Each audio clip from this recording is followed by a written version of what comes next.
想要每一天都和你在一起，像一键开启追捕每一天更新的小甜剧，从第一季到永不结束的大结局。我想要每一集有个甜甜的你，我想要每一集加段甜甜的戏，像一段 MV， 一切铺垫都是为了甜蜜蜜。有龙卷风暴风雨不重要，那都不是主题。我想要有一段量身剪辑为你，你的调皮可爱被我无限放大，精准的捕捉到你的小情绪，跟随着你的脚步此起彼伏在梦里。你的柔软细腻被我认真收集，宠你的纵容着你的小脾气，追逐着有你的镜头反复回看在心里。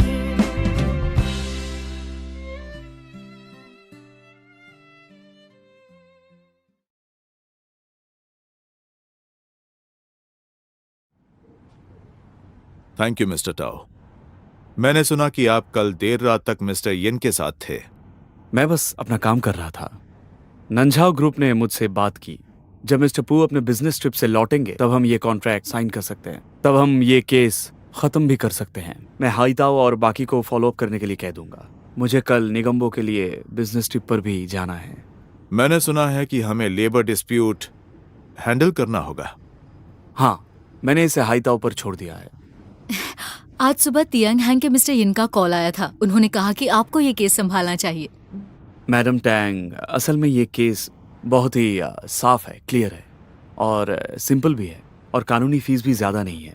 हाईताओ और बाकी इसे हैंडल कर लेंगे, और मैंने उससे कहा है कि अगर कुछ समझ में ना आए तो मुझसे पूछ सकते हैं। मैं समझ गया।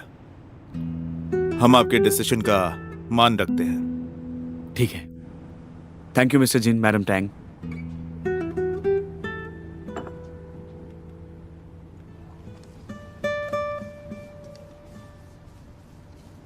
ये अजीब है। मिस्टर चैन ने मुझे बताया कि ताओ जून हुई और तियान हैंग के मिस्टर इन ने कल रात बहुत अच्छा वक्त बिताया। आखिर में एक दूसरे को भाई तक कह रहे थे। पता नहीं सुबह उनको क्या हुआ। मुझे लगता है कि ताओ जुन हुई काफी समझदार है। तियानहांग हमारे साथ काम कर रहा है और एक्विजिशन बहुत जरूरी है। एक बार एक्विजिशन सेटल हो जाए, हमें एक नया कॉन्ट्रैक्ट बनाना पड़ेगा। वैसे उनका इंटरनल लीगल डिपार्टमेंट हैंडल कर सकता था, लेकिन हम पर एहसान किया। शायद इसका मतलब है कि वो याओ याओ के खिलाफ जा रहे हैं।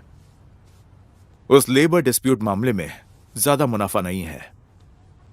कॉर्पोरेशन डिपार्टमेंट के अटॉर्नी को इस्तेमाल करना ओवर यूज होगा। ताओ जुन हुई तो क्या, बाकी वकील भी अपने केसेस को छोड़कर इसे संभालने नहीं आएंगे। मुझे नहीं लगा था कि हमारी कंपनी के जोशीले वकील इतने चालाक होंगे। अगर वो हाईताओ को हैंडल करने दे रहा है, इसका मतलब वो इससे बाहर नहीं है। तो फिर ऐसा करते हैं, अगर ये काम नहीं करता है तो एक दूसरा वकील ढूंढ लेंगे।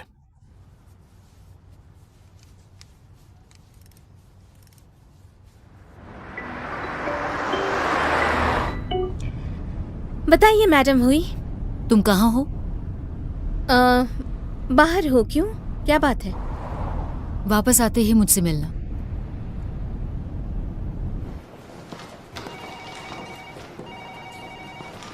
हेलो, आप चाहती हैं मैं तियांग हंग का लेबर डिस्प्यूट संभालूं? हाँ। देखिए, मैं अभी एक लीगल असिस्टेंट हूँ। यहाँ के रूल्स के हिसाब से मैं कोई केस नहीं ले सकती। किंशी, हम दोनों ही समझदार हैं, घुमा फिरा कर बात मत करो।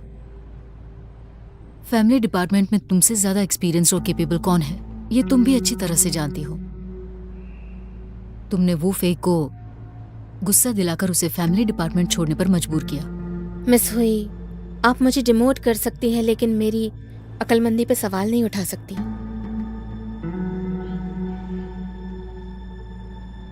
मैंने इसके बारे में बहुत सोचा है। मैं कभी भी नहीं चाहती थी कि तुम रिजाइन करो, और मुझे ये भी नहीं पसंद है कि तुम इस तरह से काम करो। मैं मानती हूँ कि हमारी रिक्रूटमेंट पॉलिसी ही सारी मुसीबत की जड़ है, लेकिन ये तुम्हें निशाना बनाने के लिए नहीं बनाई गई थी। ये शेंगन हुई को बढ़ाने के लिए थी। क्या मैं गलत हूँ बताओ? परेशान तो मैं भी हुई हूँ। मैं इसे कैसे भी हैंडल करूं, लेकिन मेरी पर्सनल प्रॉब्लम का हल नहीं निकल सकता है। इसीलिए मैं इसे केवल शेंगन हुई के नजरिए से देख सकती हूँ। तुम टैलेंटेड हो और हमें तुम्हारी टैलेंट की जरूरत है। मिस हुई, मैं वादा करती हूँ मैं अब से वो गलती नहीं करूंगी। मैंने अभी बात खत्म नहीं की है। मैं नहीं चाहती हूँ कि तुम अभी कोई भी प्रॉमिस करो। हमें एक ऐसे वकील की जरूरत है जो शेंगन हुई के लिए पूरे मन से काम करे। मैं कर सकती हूँ। बिल्कुल तुम कर सकती हो। तियांग हैंग का लेबर डिस्प्यूट तुम देखोगी ताकि मुझे तसल्ली हो। लेकिन क्या हम वाकई इस केस को ले रहे हैं? क्या हम उन कैपिटलिस्ट के हथियार हैं जो बेकसूरों को काटते हैं? सोच समझ कर बोलो। ये केस को हमें नहीं लेना है, तुम्हें लेना है। किंशी,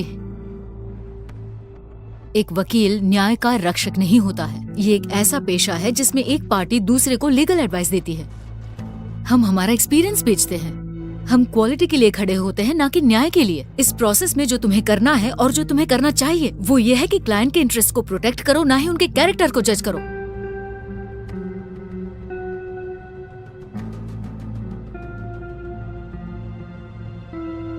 अगर तुम इस केस को नहीं लड़ना चाहती हो तो तुम इस कंपनी में भी काम नहीं कर सकती हो, और ना ही हमारी कोई कॉम्पिटिटर लॉ फर्म में। कम्युनिटी लीगल एडवाइजर बनना ही तुम्हारे लिए सही होगा। मिस हुई, मैं इस केस को जरूर लूंगी। तुम इस केस को लोगी और यकीन है जीतोगी भी। अगर मैंने इस केस को हैंडल कर लिया तो? Welcome back to the 11th floor. 44। क्या कहा?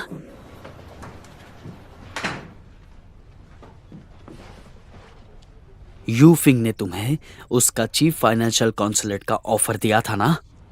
पर मैंने अभी तक। मैं कर सकता हूँ यांग।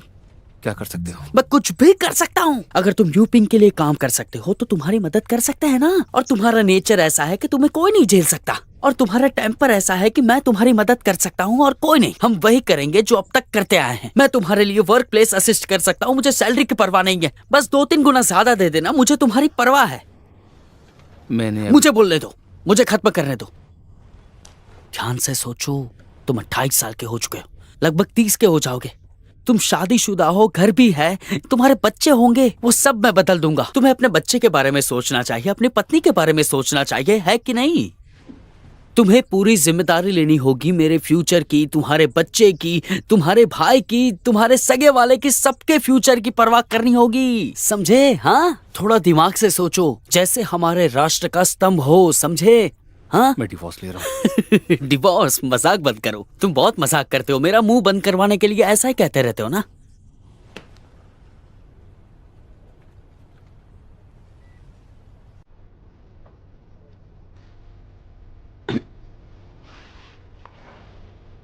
सच में? लेकिन क्यों? किंशी अभी तक तैयार नहीं हुई है, तो मैं उसे थोड़ा समय देना चाहता हूँ।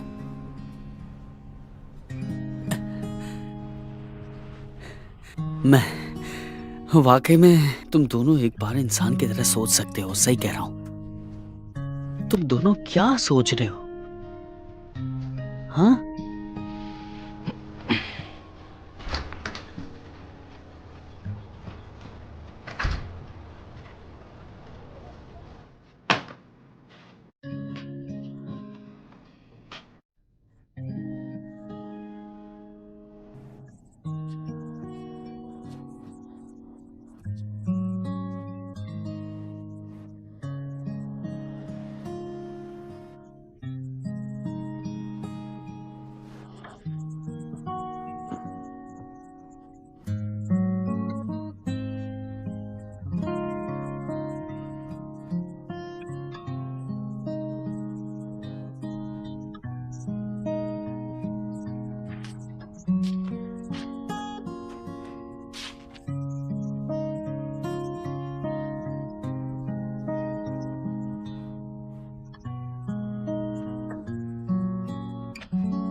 किंशी,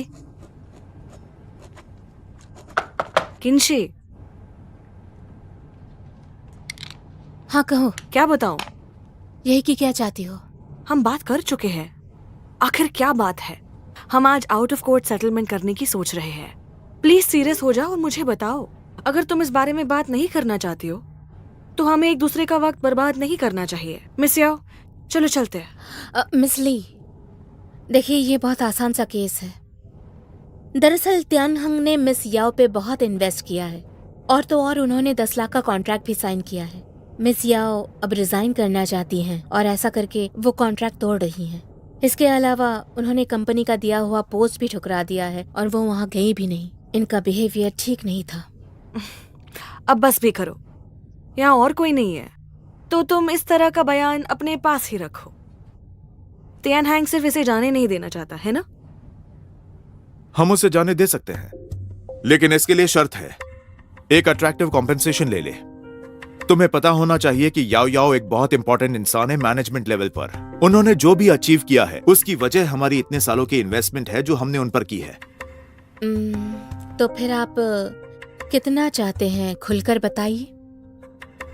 2 मिलियन युआन।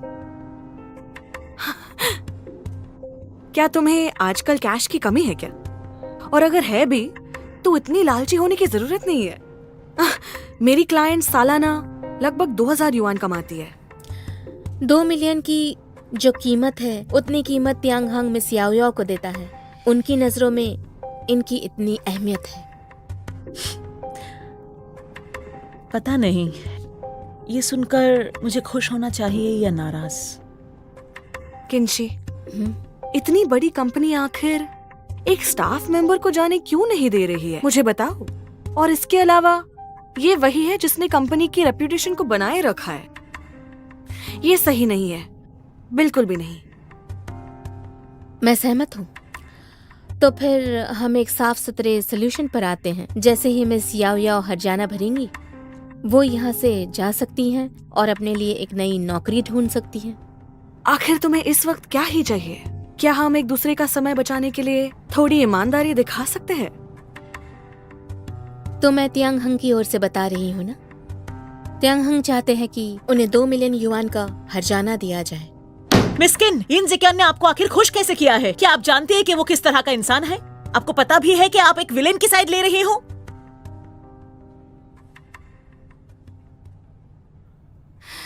अब मुझे ये लगता है कि हमें यहाँ से निकल जाना चाहिए। मिस ली, मेरी बात अभी पूरी नहीं हुई। मैंने इस बात पर त्यानहंग को गौर करने को कहा कि 2 मिलियन युआन बहुत बड़ी रकम होती है। फिर मैंने दूसरे सोल्यूशन के बारे में बात की। और वो है क्या? हाँ, हालांकि इसे सुनने के बाद मुझे लगता है कि आप शायद 2 मिलियन युआन देना पसंद करेंगी। याओ याओ को एक वादा करना होगा कि वो इस पोजीशन पर ऐसी इंडस्ट्री में अगले 10 साल तक काम नहीं करेगी और 2.5 लाख युआन ट्रेनिंग फी वापस करके वो जा सकती है। आपका मतलब है याओ याओ 10 साल तक होटल इंडस्ट्री में काम नहीं कर सकती? सिर्फ होटल इंडस्ट्री में ही नहीं बल्कि पूरे हॉस्पिटैलिटी इंडस्ट्री में। क्या तुम्हारी बीवी थोड़ी पागल है? मुझे नहीं लगता। अगर नहीं है तो वो पागलों जैसी बात क्यों कर रही है? ये तुम्हारे काम से रिलेटेड है तो मैं इस बारे में कुछ भी नहीं बोल सकता। हालांकि जितना मुझे पता है, क्या एक वकील अपने क्लाइंट के फायदे के लिए लड़ने की कोशिश बिल्कुल नहीं करेगा। तुम दोनों काफी अच्छे वकील हो, इसीलिए मुझे विश्वास है कि तुम्हारा कोई भी फैसला ये पक्का करता है कि तुम्हारा कोई भी काम एकदम परफेक्ट होगा। यांग हुआ, मैंने तुम्हें बहुत अंडर एस्टिमेट किया। कोई इतना अच्छा कैसे बन सकता है? हाँ, एक वकील होने के नाते मेरा काम अपने क्लाइंट के लिए लड़ना है, लेकिन क्या तुम जानते हो कि इक्वालिटी के अलावा हमारे काम में इंसाफ भी शामिल है? तुम ये जानते हो ना? त्यानहंग अपने पैसे और पावर का इस्तेमाल करता है अपने वर्कर्स को एक्सप्लॉइट करने के लिए, और ये तो सरासर नाइंसाफी है। सच में किंशी ने ही मुझे ये केस लेने के लिए कहा था, और जितना मैं किंशी को जानती हूँ वो याओ याओ पर तरस खाकर उसकी मदद करेगी। और अब देखो, तियानहांग की वकील के रूप में अब वो एक ऐसी डिमांड कर रही है जो पूरी तरह से लीगल सिस्टम्स और स्टैंडर्ड्स के खिलाफ जा रही है। अब ये बस एक पर्सनल झगड़ा है, ये इस तरह से नहीं चल सकता। मैं उसे ऐसी वकील बनते नहीं देख सकती जिसके पास खुद के असूल ना हो। मिस ली, आप चाहती हैं कि मैं आपके लिए किंशी को मनाऊं, है ना? मुझे आप जैसे स्मार्ट लोगों से बात करने में मजा आता है, और अगर ऐसे ही चलता रहा तो सब खत्म हो जाएगा। और सच ये है कि एक तुम ही हो जो किंशी को बहुत अच्छे से कन्विंस कर सकते हो। आपने मुझे इम्पोर्टेंट बना दिया। बिल्कुल नहीं।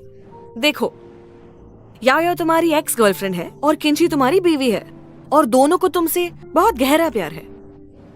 हालांकि तुम दोनों का शादी करने का कारण कुछ और ही था, लेकिन किंशी अब तुमसे सच में प्यार कर बैठी है, और ये case out of court settle हो जाना चाहिए।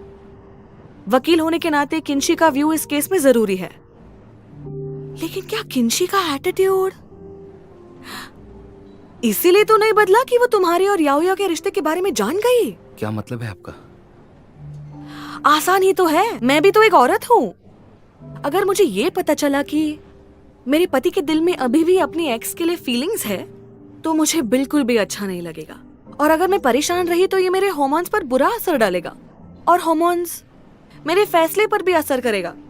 मैं ये नहीं पूछा था। मैंने पूछा था कि आपने कहा कि किंशी को मेरे लिए सच्चा प्यार है। ये बिल्कुल सच ही तो है। क्या शादी का नाटक करते तुम दोनों को प्यार नहीं हुआ? उसने आपसे ऐसा कहा? ये वो कभी भी मानेगी नहीं, लेकिन क्या ये सच में मायने भी रखता है? बोलो। देखो वो कितनी खुश थी, वो सच में बहुत खुश लगती थी। कोई भी ये नहीं मानेगा कि वो एक तरफा प्यार था। मुझे बिल्कुल भी समझ में नहीं आता कि चेंग एन हुई ने उससे क्या ऐसा दिया कि वो उन्हें छोड़ना नहीं चाहती। यांग हुआ, तुम्हें अब मेरी मदद करनी ही होगी।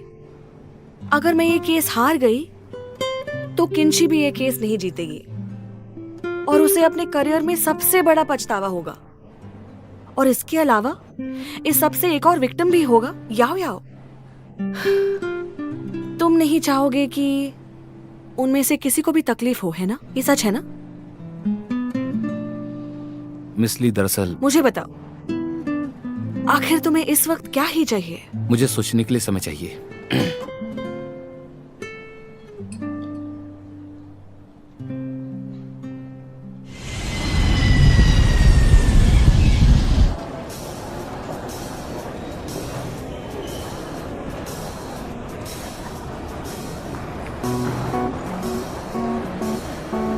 Sunny, ID please. हाँ जरूर, ये लीजिए। Thank you. मैंने तुम्हें बहुत मिस किया। जल्दी से गले लग जाओ। मम्मा लव्स यू। मेरा बेटा टायर्ड हो गया है। क्या तुम ठीक हो? It's okay. ये आप रख सकते हैं। Thank you. तुमने प्रॉमिस किया था ना कि तुम मुझसे हिंदी में बात करोगे। हाँ ठीक है मामा। क्या बात है, चलो। क्या हुआ? मम्मा, मैं बड़ा हो गया हूँ, अब आपको मेरा हाथ पकड़ने की जरूरत नहीं है। सिर्फ छोटे बच्चे मम्मी का हाथ पकड़ते हैं। तुम मेरा हाथ नहीं पकड़ना चाहते?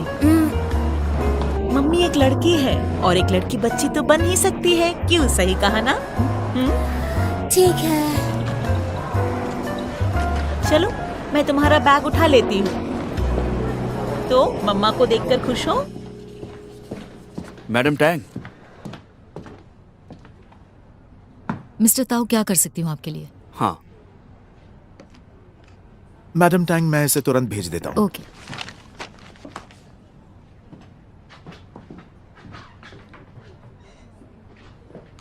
मैडम टैंग, मुझे पहले मैसेज का जवाब देने दो। बताओ क्या था? क्या हमने टियानयांग के केस किंशी को सौंप दिया है? हाँ। किंशी एक असिस्टेंट वकील है। ये यहाँ के रूल्स के खिलाफ है। अगर वो इस केस को अकेले हैंडल कर रही है तो ये गलत है ना? इसकी चिंता तुम मत करो, यहाँ के रूल्स मैं तुमसे बेहतर जानती हूँ। इसके अलावा किंशी का टाइटल सिर्फ एक फॉर्मेलिटी है। अगर टियानयांग ग्रुप को ये पता चल गया कि इतने बड़े केस की जिम्मेदारी एक असिस्टेंट वकील को दी गई है, तो मुझे डर है कि अगर यहाँ के लोग अपना मुंह बंद रखेंगे, उन्हें किंशी का स्टेटस पता नहीं चलेगा। इसके अलावा तियांग हैंग के टेक ओवर के इंचार्ज वही थी। मैडम टैंग, मुझे अब भी लगता है कि टियानयांग जुनहुई, एक लॉ फर्म हमेशा अपने क्लाइंट्स की सेवा करती है। हमें फर्क नहीं पड़ता कि क्लाइंट आज कंपनी ए के साथ है और कल कंपनी बी के साथ। हमारे काम का नेचर और प्रिंसिपल्स हम नहीं बदलेंगे। हमारे स्टैंडर्ड प्रोसीजर्स की तुलना में हमारा काम बदलाव और परेशानी झेलता रहता है और हमारी काबिलियत को निखारता है। जो तकलीफ में होते हैं वही हमारे पास आते हैं। क्या तुम्हें ऐसा नहीं लगता? जुनहुई, तुम्हारी शादी की तैयारियां कैसी चल रही हैं? मैं समझती हूँ, शादी के पहले करने के कई काम होते हैं। अपने आप को कंपनी के कामों में इतना मत उलझाओ। एक औरत के लिए उसके जीवन का सबसे जरूरी और खुशी का समय उसकी शादी होती है। तुम्हें अपना समय और प्रायोरिटी अच्छे से मैनेज करनी होगी। कुछ चीजों को सुधारा जा सकता है और कुछ चीजें ऐसे ही चली जाती हैं और गड़बड़ हो जाएगी अगर तुमने उन्हें मिस कर दिया तो। तुम समझ रहे हो मैं क्या कह रही हूँ? जी बिल्कुल मैडम टैंग, मुझे थोड़ा काम है।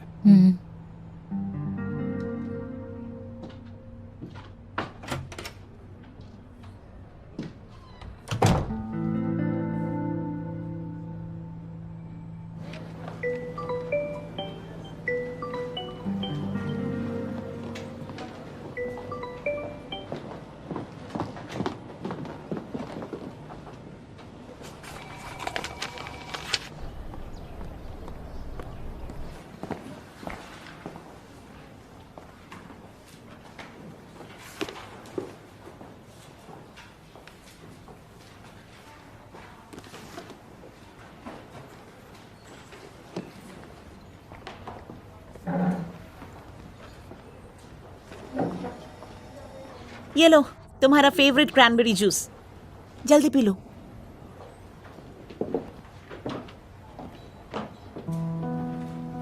पुदीने का पौधा प्यार का साक्षी होता है।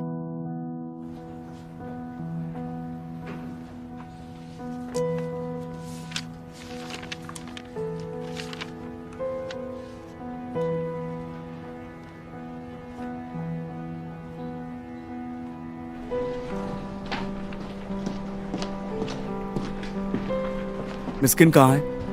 वो कुछ काम से बाहर गई है।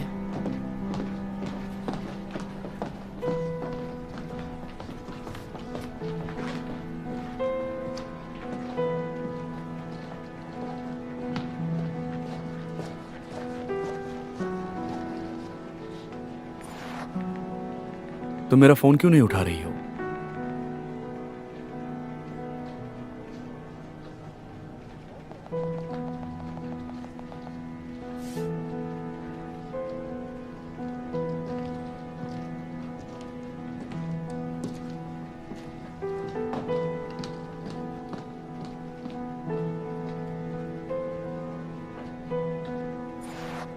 मुझे फोन करना जब भी तुम्हें टाइम मिले, तुमसे कुछ बात करनी है।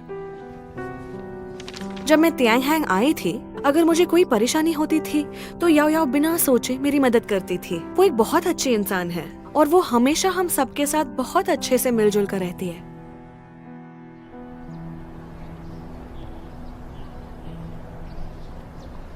तो किंची ने क्या कहा? क्या वो येनजी कैंग से बात करेगी? मैंने अभी तक किंशी से इस बारे में बात नहीं की। क्या अभी तक नहीं किया? लेकिन तुमने मुझे फोन पर कहा कि तुम्हारे पास एक नया आइडिया है। मुझे पता है, मैं अपना आइडिया आपके साथ शेयर करना चाहता था। ये आपका ज्यादा समय नहीं लेगा, बस 10 मिनट। ठीक है। मैंने आपके केस को ब्रीफली एनालाइज किया है। बेसिकली आपकी क्लाइंट जल्दी से जल्दी रिजाइन करना चाहती है, लेकिन टियान हांग उसे जाने नहीं दे रहा है। तो आप उस लेबर को डिस्प्यूट के बहाने सेटल करना चाहती हैं। तो ऐसे में आप लेबर कॉन्ट्रैक्ट लॉ को और आर्बिट्रेशन लॉ को लागू करेंगी। हाँ, तुम सब जानते हो।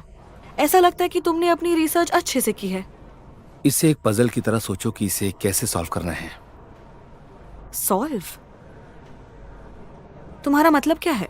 क्या ये वाकई में एक लेबर डिस्प्यूट है? मिस याओ, ये एक लेबर डिस्प्यूट नहीं है। मिस ली, मैं समझ नहीं पा रही हूँ। अगर ये लेबर डिस्प्यूट नहीं है तो फिर ये क्या है? ये तो एक पर्सनल डिस्प्यूट है जो लेबर डिस्प्यूट जैसे दिख रहा है। इस प्रॉब्लम की जड़ कहीं से तो आई है और ये पूरे खेल के मेन खिलाड़ी यिन जिक्यांग है। मुझे नहीं पता कि तुम्हारी उनसे आखिर प्रॉब्लम क्या है। क्या तुम्हें ऐसा लगता है कि तुम उन्हें कन्विंस कर सकती हो? दरअसल टेक्निकली यिन जिक्यांग मेरे लिए एक गुरु जैसा है। उस वक्त मैंने रिजाइन करके शादी कर ली थी और बेटा भी हो गया और फिर मेरा तलाक हो गया। मुझे पता नहीं था कि मुझे क्या करना चाहिए या कहाँ जाना चाहिए। उसने मुझे नौकरी दी। पहले तो मैं ये बदलाव एक्सेप्ट नहीं कर पा रही थी। मिस्टर यिन ने मुझे बहुत एनकरेज किया, मुझे विदेश भेजा ट्रेनिंग के लिए। सच कहूँ तो उनके मदद के बिना मैं ये सब अकेले नहीं कर पाती। मिस्टर यिन, मैंने याओ याओ की करियर हिस्ट्री को देखा है। पता चला कि आपने याओ याओ को नौकरी दी और इस नाते आप उसके सुपीरियर बने। त्यानहंग ने भी उनके शानदार परफॉर्मेंस के लिए कई बार उनकी तारीफ की, पर वो त्यानहंग से नाराज है और वो अपनी नौकरी छोड़ना चाहती हैं। क्या मैं जान सकती हूँ आप दोनों के बीच में इतना बड़ा झगड़ा क्यों हुआ? आजकल की युवा पीढ़ी अपने आप को हमारी बॉस समझती है। हमारे समय में हमें हमारे काम का कोई फायदा या बोनस नहीं मिलता था। उसे लगता है मैं पैसों के लिए कर रही हूँ, पर सच उसे भी पता है। वो जानता है मैं ये क्यों कर रही हूँ।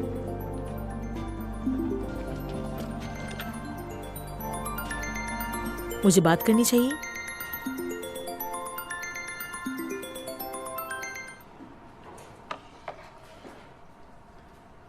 हेलो मिस याओ याओ, आपके लिए एक सवाल है। आपको लगभग 3 महीने लगे एक वेटर से क्लाइंट सर्विस एग्जीक्यूटिव बनने में। 2 महीने क्लाइंट सर्विस डिपार्टमेंट में काम करने के बाद आपको अब्रॉड भेज दिया गया ट्रेनिंग के लिए। आपके लौटने के 6 महीने बाद आप क्लाइंट सर्विस डिपार्टमेंट की सीनियर मैनेजर बन गई। बहुत जल्दी तरक्की हो गई आपकी, लेकिन आप इसी मार्च में हेड ऑफ क्लाइंट सर्विस भी बन गई। उस पोजीशन पर पहुंचने के लिए आपको 3 साल लगे। क्या मैं जान सकती हूँ क्यों? केंशी, तुम उनके बारे में क्यों जानना चाहती हो? इस केस को सुलझाने के लिए हम लेबर कॉन्ट्रैक्ट लॉ को यूज नहीं कर सकते। याओ याओ और मिस्टर यिन के बीच में झगड़ा है। अगर वो सुलझा नहीं तो मिस्टर यिन उसे कभी नहीं छोड़ेंगे। मैंने मिस्टर यिन से इस प्रॉब्लम के बारे में पहले ही पूछा था। उनका कहना था कि मिस याओ याओ का प्रमोशन जरूरी नहीं था और ये भी कहा कि आपके पास एक्सपीरियंस ना होने की वजह से आपको सब समझने के लिए वक्त की जरूरत थी। वो ऐसा ही कहेगा। असल में यिन जिक्यांग हमेशा बिजनेस डिनर पर फीमेल वर्कर्स को ही लेकर जाता था। पहले तो मुझे लगा उसके साथ डिनर करना काम का एक हिस्सा है, फिर समझ में आया कि वो ये सब अपना पर्सनल मतलब के लिए कर रहा है।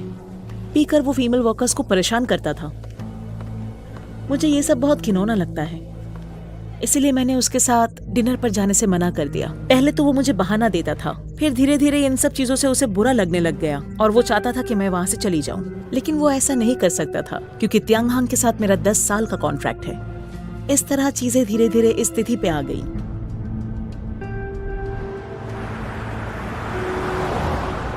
मिस ली, क्या ये सब बातें आपको केस सुलझाने में मदद करेगी? इससे आपको कोई सुराग मिल सकता है। तुम रुको जरा। हेलो, क्या तुमने सब कुछ सुना? कोई सजेशन दे सकते हो? वेट कीजिए, मैं भी आता हूँ।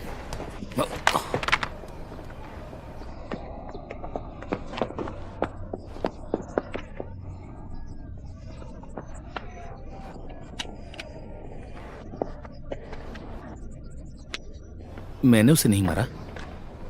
पर मेरे बेटे ने बोला है कि तुमने उसे मारा है और बच्चे झूठ नहीं बोलते। ये मेरी तरफ भाग कर आया और इसकी वजह से मेरा फोन टूट गया। तुमने अपना फोन खुद तोड़ा होगा और अभी मेरे बेटे पे इल्जाम डाल रहे हो। तुम्हारा फोन पहले से ही टूटा हुआ था। तुम ठीक हो ना बेटा? मम्मी आ गई है। उधर क्या देख रहे हो? मैं बता देती हूँ, अगर मेरे बेटे को कुछ हुआ ना तो उसका मेडिकल बिल तुम्हें देना होगा। अंकल ने इसे धक्का नहीं मारा। तुम चुप रहो, तुम्हें क्या पता है? हाँ आंटी, अभी अभी आपने बोला कि बच्चे झूठ नहीं बोलते हैं। अगर आपका बेटा झूठ नहीं बोलता है तो आपको क्यों लगता है कि मैं झूठ बोल रहा हूँ?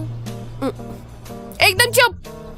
ये तुम्हारा क्या लगता है? हाँ, अब समझी मैं। ये तुम्हारे पापा है ना?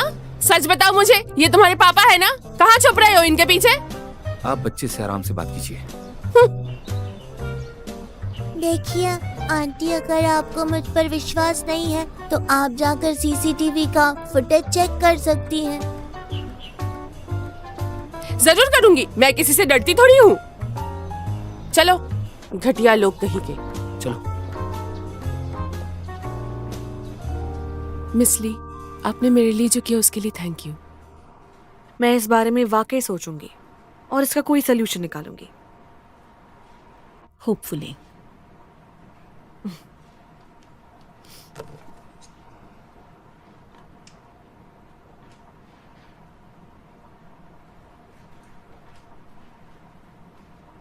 सनी, कहाँ हो तुम? मैं तुम्हें लेने आ रही हूँ। सिक्योरिटी रूम में? पर तुम वहां पर क्या कर रहे हो? वहां से हिलना मत, मैं तुम्हें लेने आ रही हूँ, कहीं मत जाना।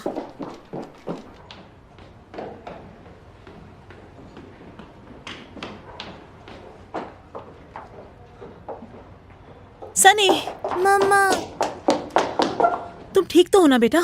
मैं ठीक हूँ। Bye bye.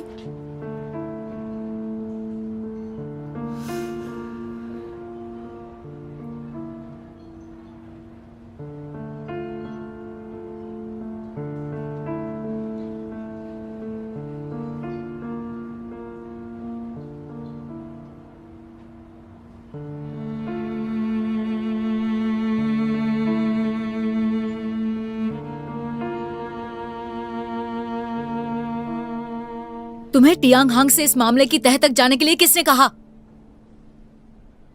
मैं चेन ऑफ कस्टडी के बारे में जानने की कोशिश कर रही थी। टियांग हांग का अपना लीगल डिपार्टमेंट है और जो भी जानकारी चाहिए वो तुम्हें दे सकते हैं। किंशी, क्या तुम्हें लगता है कि हम अभी अभी मिले हैं? तुम खुद को होशियार समझती हो या फिर मुझे? मिस हुई, बाकी सब बातें एक तरफ, पर मिस्टर यिंगजी कियांग एक धोखेबाज आदमी है और हम एक टैलेंटेड लड़की का करियर बर्बाद करने में उसकी मदद कर रहे हैं। किंशी, मेरी बात ध्यान से सुनो। मुझे बेवकूफ मत बनाओ और ना ही मुझे चैलेंज करो। ये तुम्हें आखिरी मौका दिया है। शेंगन हुई में अपना एजेंडा दूर रखो। शेंगन हुई को सिर्फ एक अच्छे वकील की जरूरत है, पत्रकार की या संत की नहीं, और तुम्हारी अच्छाई की तो बिल्कुल जरूरत नहीं। जल्दी डिसीजन लो।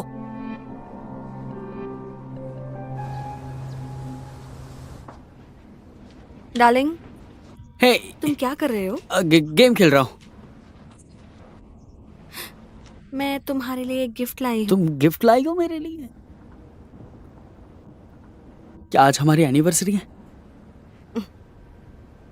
हमारी एनिवर्सरी नहीं है तो मेरा बर्थडे है, तुम्हारा बर्थडे भी नहीं है, तो तुम मेरे लिए गिफ्ट क्यों लेकर आई हो? देखो, शायद तुम्हें पसंद आ जाए। क्या है इसमें? ऑफ कोर्स, मुझे क्या है ये? 2 लाइन है। मैं प्रेग्नेंट हूँ। अरे कब हुआ? हमारा दूसरा हनीमून। मैं जीत गया। मैं यू डमी। चलो चलो क्या चलो, कर रहे हैं? और एक बार चेक करते हैं ना। मैंने ऑलरेडी कितनी बार टेस्ट कर लिया है। एक बार और कर लो ना तुम मेरे प्लीज। साथ आओ। अरे आ जाओ। मैंने अलग अलग ब्रांड्स पर अलग अलग समय पर चेक किया है। मैंने ये सब ट्राई किया। माय डियर, क्या मैं सचमुच बाप बनने वाला हूँ? क्या बात हो गई? क्या मैं सचमुच बाप बनने वाला हूँ? तुम आखिर रो क्यों रहे हो? क्या तुम्हें बच्चे नहीं चाहिए? नहीं, तो फिर रोना बंद करो ना। मुझे नहीं पता कि बाप कैसे बनते हैं, इसलिए मुझे भी नहीं पता कि माँ कैसे बनते हैं। मैं सीख लूंगा। क्या मैं सीख पाऊंगी? अगर मेरे जैसा बेवकूफ सीख सकता है तो तुम तो सीख ही सकती हो ना मैम। ऐसा मत करो। तुम मुझे डरा रहे हो। मुझे भी डर लग रहा है।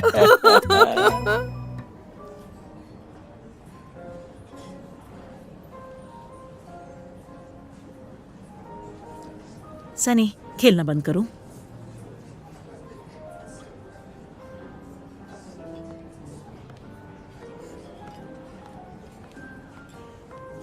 सॉरी, मेरा बेटा वेजिटेरियन है।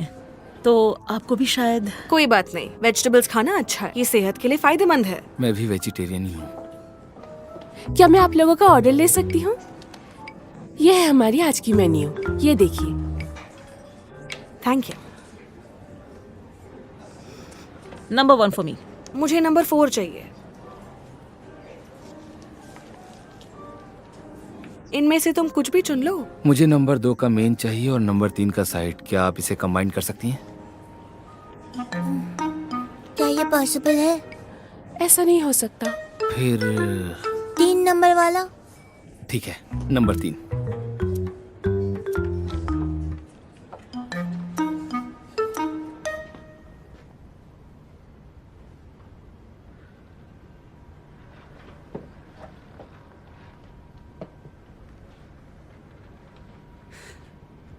तुम क्या कर रहे हो? तुमने मुझे डरा दिया डियर। अगर तुमने कुछ गलत नहीं किया तो तुम क्यों डर रहे हो? तुम क्या देख रहे हो? लेजर देख रहा हूँ। लेकिन ऐसा क्यों? मैं सोच रहा था कि इस घर को मेरी जरूरत है, क्योंकि माँ बूढ़ी हो रही है, तुम प्रेग्नेंट हो, किसी कंपनी की जिम्मेदारी मुझे लेनी होगी। हालांकि मैं तुम्हारी तरह काबिल नहीं हूँ, लेकिन मैं तुम्हारे जैसा बनने की कोशिश करूंगा। कंपनी का बिलिंग पीरियड नजदीक आ रहा है और मैं कुछ नहीं कर सकता, लेकिन ये अकाउंट को मैं चेक तो कर सकता हूँ ना, और उसका जो भी फाइन है वो मैं भर सकता हूँ। इसीलिए क्या तुम्हें समझ में आता है? तुम मुझे अंडर एस्टिमेट कर रही हो ना। ये तुम भूल रही हो कि मैं होटल में ही पड़ा हूँ, इसलिए मैंने जब से चलना सीखा तब से मेरी माँ के साथ में पेमेंट कलेक्ट करने के लिए जाता था, और ये मैं कैसे नहीं समझूंगा। और अगर तुम्हें समझ में नहीं आया तो? अगर मुझे समझ में नहीं आया तो मेरे पास तुम तो हो ना, इसलिए यही बात तो मैं सुनना चाहती थी। वैसे मुझे तुमसे कुछ पूछना है, आओ ना प्लीज। क्या आओ आओ? सीधा सीधा बोलो ना, अब तो मैं प्रेग्नेंट भी हूँ। हाँ, मेरे साथ चलो प्लीज। अब मेरे अंदर एक बेबी है। आओ, मैं तुम्हारी मदद करता हूँ। आइए, बैठो टेबल पे बैठो। धीरे। मुझे दिखाओ, क्या बात है? यहाँ पे कोई मिस्टेक है? ये इतना सस्ता कैसे हो सकता है? यहाँ कोई गलती है क्या?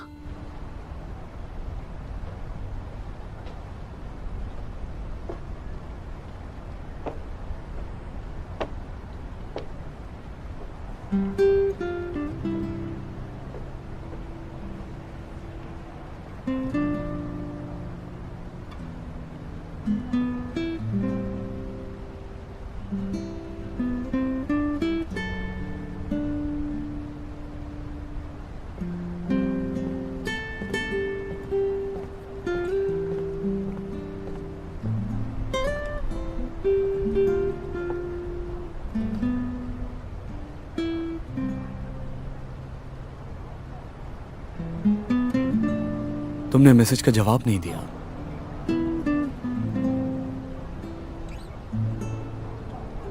लोग बदल सकते हैं। लोग बदल सकते हैं, पर उनका स्वभाव कभी नहीं बदलता। याओ, मुझे माफ करना। मैंने यांग हुआ को इसमें शामिल किया ताकि वो किंची को मना सके। सनी, लो तुम म्यूजिक सुनो। इसे लगा लो दिस साइड।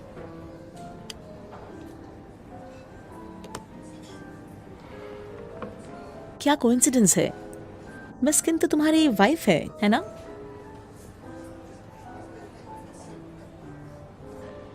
क्या तुम्हारे केस के बारे में तुम्हें मेरी राय सुननी है? हाँ जरूर, बताओ। दरअसल मैंने कानून की पढ़ाई इसी तरह के मामलों के लिए पढ़ी है। अगर तुम कानून का रास्ता चुनती हो तो रिजल्ट चाहे कुछ भी हो, लेकिन तुम हार जाओगी। इस मुआवजे और समय में तुम्हारा बहुत ज्यादा नुकसान भी हो सकता है। अब यहाँ प्रॉब्लम इन है तो फिर हम डील भी उसी से ही करते हैं, जिससे ये केस जीतने में तुम्हें आसानी हो। और वो कैसे? इसके 2 तरीके हैं। पहला, उसकी मांगे पूरी करो, और दूसरा, उसे निकाल के बाहर करो। मुझे लगता है दूसरा सही होगा, और इसके भी 2 फायदे हैं। पहला, तुम्हारा रेजिग्नेशन कोई और तय नहीं करेगा। दूसरा, तुम टियान हांग को उसके लिए छोड़ना चाहती हो, ना कि टियान हांग के लिए। और अगर तुम्हें बॉस अच्छा मिला तो तुम टियान हांग को कभी नहीं छोड़ोगी। तुम सही कह रहे हो, लेकिन हम उसे कैसे बाहर निकाल सकते हैं? जैसा कि मैंने कहा था, कि इंसान का स्वभाव नहीं बदलता है। वो स्वभाव से मिसोगैनिस्टिक और शोवनिस्ट हैं। अपनी पावर बनाए रखने के लिए और अपनी पोजीशन का फायदा उठाकर वो दूसरे लोगों से गलत संबंध बनाएगा। उन पर नजर रखने वाला कोई भी नहीं है। आपको लगता है वो कभी रुकेगा? ये तो बहुत ही अच्छा प्लान है। हम इस एरिया में और सबूत जुटा सकते हैं। ये तो हिडोंगना के केस जैसा ही है। जानबूझ के सबूत छुपाने से तुम ये केस हार जाओगी। मैं ढूंढती रहूंगी। उसके पास्ट से हमें कुछ पता चल सकता है। अब तो बहुत सारे राज खुलने बाकी है। हाँ, मैंने उस चीज की छानबीन की है। मैं तुम्हें एक बात बता सकती हूँ कि किसने अपनी मर्जी से किया और किससे जबरदस्ती करवाया गया। लेकिन तुम्हें ये पता होना चाहिए, अगर तुम उनके पास चली भी गई वो सामने नहीं आएंगे। बहुत साल मैंने उसके खिलाफ लड़ाई की है।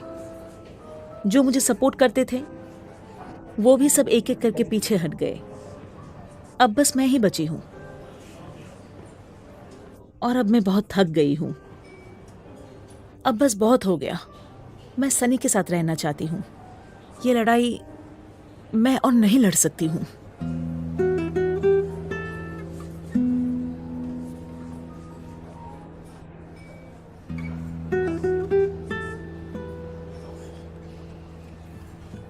क्या तुमने कभी इस जगह को छोड़ने के बारे में सोचा है? नहीं, मुझे नहीं लगता ये जगह तुम्हारे लिए है। लेकिन मुझे तो ऐसा लगता है। मैं मजाक नहीं कर रहा हूँ। मैं भी नहीं कर रही हूँ।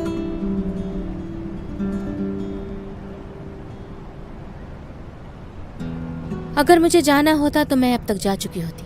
मैंने यहाँ इतनी मेहनत की है और अब मैं अगर चली गई तो मेरी 2 साल की मेहनत बेकार चली जाएगी। मैंने अभी तक अपना लक्ष्य नहीं पाया है, तो अभी मेरे जाने का टाइम नहीं हुआ।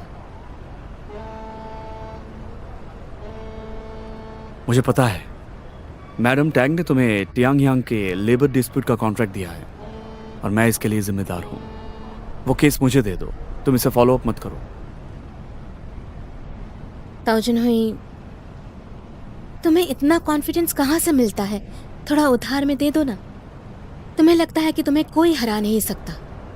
तुम मिस्टर यिन को बचाने के लिए अपने प्रिंसिपल्स को भी छोड़ने के लिए तैयार हो? मैं एक लॉयर हूँ और मेरे भी अपने एथिक्स हैं।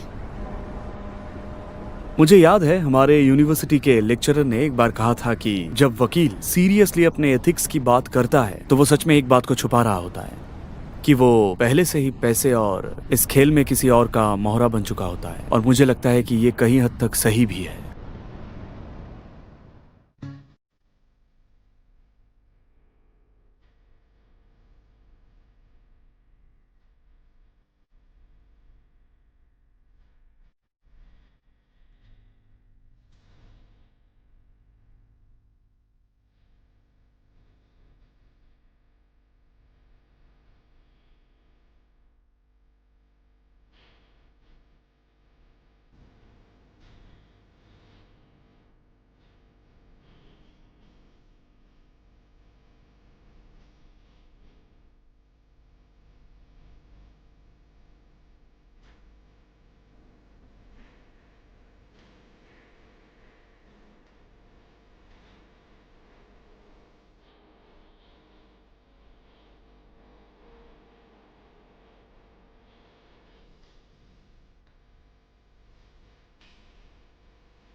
Ta